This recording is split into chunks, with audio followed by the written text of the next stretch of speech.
नमस्कार साथियों, फिर से मैं एक नया वीडियो लेकर आया हूँ। जिस वीडियो का नाम है बाल विकास एवं शिक्षा शास्त्र भाग 1। क्वेश्चन है 1 से 30 तक। मैं आपको क्वेश्चन के साथ आंसर दूंगा। क्वेश्चन नंबर 1 देखते हैं।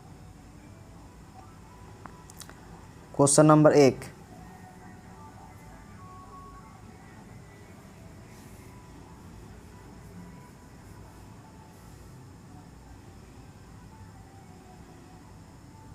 क्वेश्चन नंबर 1, एक शिक्षक प्रश्न पत्र बनाने के बाद यह जांच करता है कि क्या प्रश्न परीक्षण के विशिष्ट उद्देश्यों की परीक्षा ले रहे हैं। वह मुख्य रूप से प्रश्न पत्र के बारे में चिंतित है। 4 ऑप्शन दिया हुआ है, इसमें से आंसर कौन सा ऑप्शन वाला होगा, तो मैं आपको बता देता हूँ। इसका जो आंसर है 2 नंबर है, संपूर्ण विषय वस्तु को शामिल करना। कौन सा? तो ऑप्शन नंबर 2। अब नेक्स्ट आगे बढ़ते हैं। क्वेश्चन नंबर 2, विवेचनात्मक शिक्षा शास्त्र का यह दृढ़ विश्वास है कि कौन सा हो जाएगा? ऑप्शन 4, यानी 2 का 4। शिक्षार्थियों के अनुभव और प्रत्यक्ष महत्वपूर्ण होते हैं। 2 का हो जाएगा आंसर 4। अब नेक्स्ट आगे बढ़ते हैं। क्वेश्चन नंबर 3, विद्यालय आधारित आकलन मुख्य रूप से किस सिद्धांत पर आधारित होता है? 4 ऑप्शन दिए हुए हैं, फिर इसमें से होगा कौन? तो डायरेक्ट मैं क्वेश्चन के साथ आंसर दे रहा हूँ। जैसे क्वेश्चन 3 का 2 होगा, ब्रह्मा परीक्षकों की अपेक्षा शिक्षक अपने शिक्षार्थियों की क्षमताओं को बेहतर जानते हैं, यानी 3 का 2। फिर आगे बढ़ते हैं।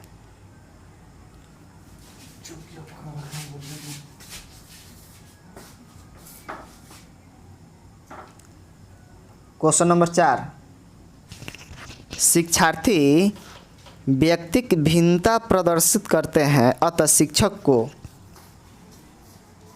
को ऑप्शन यहाँ पे 4 दिया हुआ है। शिक्षक को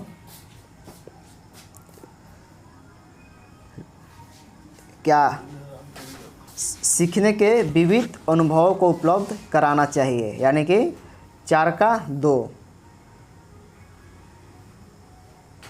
4 का 2। अब आते हैं क्वेश्चन नंबर 5, वाइगोत्स्की बच्चों के सीखने में निम्नलिखित में से किस कारक की महत्वपूर्ण भूमिका पर बल देते हैं? वाइगोत्स्की। क्वेश्चन नंबर 5 का 1 होगा सामाजिक। 5 का आंसर होगा सामाजिक।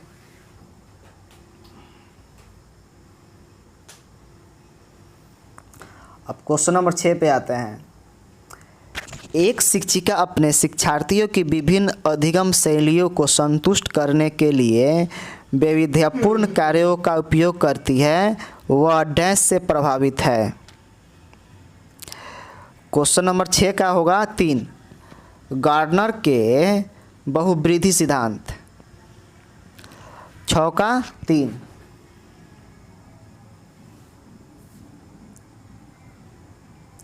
अब आते हैं क्वेश्चन नंबर 7 पे। एक शिक्षिका अपने आप से कभी भी प्रश्नों के उत्तर नहीं देती, वह अपने विद्यार्थियों को उत्तर देने के लिए समूह चर्चाएं और सहयोगात्मक अधिगम अपनाने के लिए प्रोत्साहित करती है। यह उपागम डैश के सिद्धांत पर आधारित है। क्वेश्चन नंबर 7, तो क्वेश्चन नंबर 7 का आंसर होगा 1, सक्रिय भागीदारिता। क्वेश्चन नंबर 7 का फर्स्ट यानी 1 नंबर। अब क्वेश्चन नंबर 8 पे आते हैं। निम्नलिखित में से कौन सा शिक्षक से संबंधित अधिगम को प्रभावित करने वाला कारक है?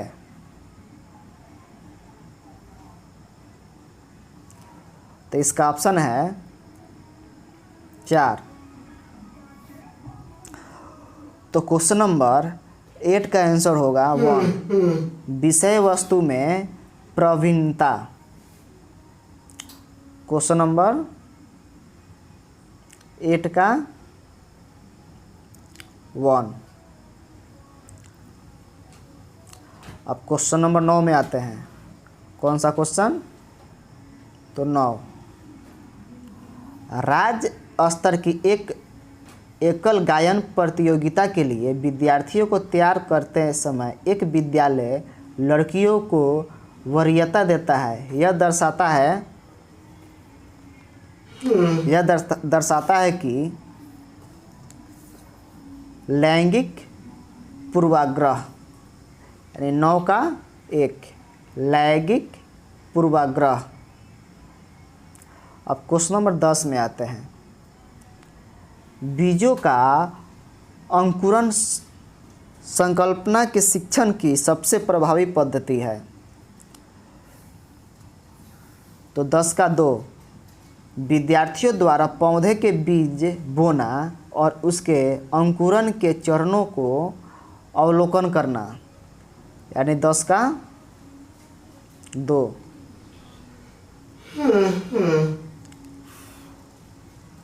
आगे बढ़ते हैं। क्वेश्चन नंबर नेक्स्ट, अगला क्वेश्चन देखते हैं। 11 नंबर क्वेश्चन। जब बच्चा फेल होता है तो इसका तात्पर्य है कि अग्र शिक्षक की तकनीक अपनाकर, यानी क्वेश्चन नंबर 11 का आंसर देखते हैं। ऑप्शन 4, 11 का आंसर होगा 4, व्यवस्था फेल हुई है। अगर बच्चा फेल होता है इसका मतलब है कि व्यवस्था फेल हुई है। 11 नंबर का हो जाएगा 4 नंबर, 11 का 4। अब क्वेश्चन नंबर 12 में आते हैं। क्वेश्चन नंबर 12, शिक्षण से अधिगम पर बल देने वाला परिवर्तन हो सकता है। क्वेश्चन नंबर 12 कहता है शिक्षण से अधिगम पर बल देने वाला परिवर्तन हो सकता है। क्वेश्चन नंबर 12, शिक्षण से अधिगम पर बल देने वाला परिवर्तन हो सकता है। तब 12 का जो ऑप्शन होगा 2 होगा, बाल केंद्रित शिक्षा पद्धति अपनाकर। 12 का 2। अब फिर आगे बढ़ते हैं। क्वेश्चन नंबर 13, समावेशी शिक्षा। तो इसका होगा 2, कक्षा में विविधता की उत्सव मनाती है। 13 का 2।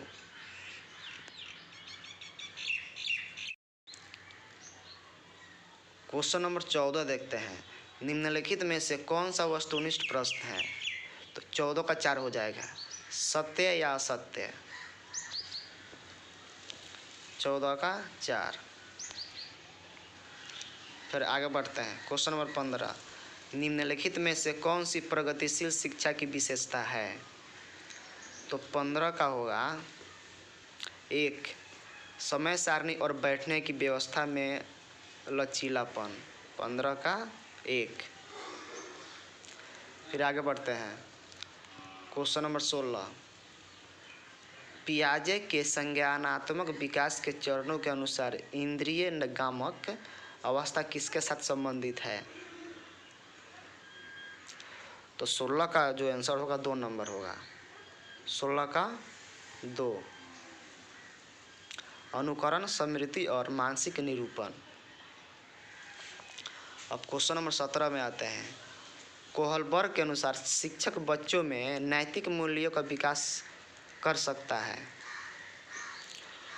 तो 17 का जो आंसर होगा 4 नंबर होगा, नैतिक मुद्दों पर आधारित चर्चाओं में उन्हें शामिल करके। 17 का 4। अब क्वेश्चन नंबर 18 में आते हैं। छोटे शिक्षार्थियों को कक्षा कक्ष में समस्यकों के साथ अंतःक्रिया के लिए प्रोत्साहित करना चाहिए।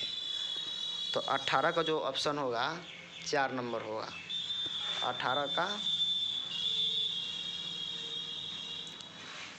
18 का जो होगा 4 होगा। वे पढ़ने के दौरान सामाजिक कौशल सीख सकें। और फिर आगे बढ़ते हैं, क्वेश्चन नंबर 19 में आते हैं। जब एक निरयोग बच्चा पहली बार विद्यालय आता है तो शिक्षक को क्या करना चाहिए? तो इसका आंसर होगा 2। बच्चे की नियोक्ता के अनुसार उसे विशेष विद्यालय में भेजने का प्रस्ताव करना चाहिए। तो 19 का होगा 2। फिर आगे बढ़ते हैं।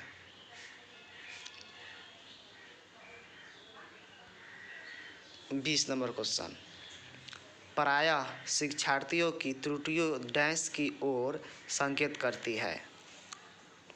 तो 20 का 3 यांत्रिक अभ्यास की आवश्यकता। 20 का 3 यांत्रिक अभ्यास की आवश्यकता। तो अब आगे बढ़ते हैं, अगला क्वेश्चन 21। निम्नलिखित में से कौन सी समस्या समाधान की वैज्ञानिक पद्धति का पहला चरण है? तो 21 का होगा 3 समस्या के प्रति जागरूकता। 21 का 3 समस्या के प्रति जागरूकता। अब 22 नंबर क्वेश्चन में आते हैं। मानव व्यक्तित्व परिणाम है। मानव व्यक्तित्व परिणाम है। ऑप्शन 3 होगा आंसर। अनुवांशिकता और वातावरण की अंतःक्रिया का। 22 का 3। अब 23 क्वेश्चन नंबर 23। शिक्षण अधिगम प्रक्रिया के व्यक्तिगत रूप से ध्यान देना महत्वपूर्ण है क्योंकि।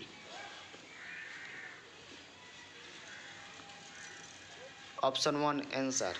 बच्चों की विकास दर भिन्न होती है और वे भिन्न तरीकों से सीख सकते हैं। यानी 23 का 1। 23 का 1। अब अगला क्वेश्चन नंबर 24। निम्नलिखित में से कौन सा सीखने का क्षेत्र है?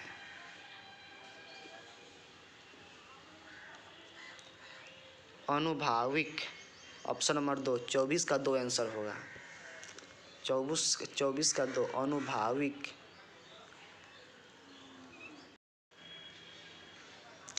फिर अगला क्वेश्चन देखते हैं, क्वेश्चन नंबर 25। जब बच्चा कार्य करते हुए ऊबने लगता है तो यह इस बात का संकेत है कि संभवतः कार्य यांत्रिक रूप से बार बार हो रहा है। यानी 25 का 2। 25 का 2। 25 का जो आंसर होगा 2 नंबर होगा।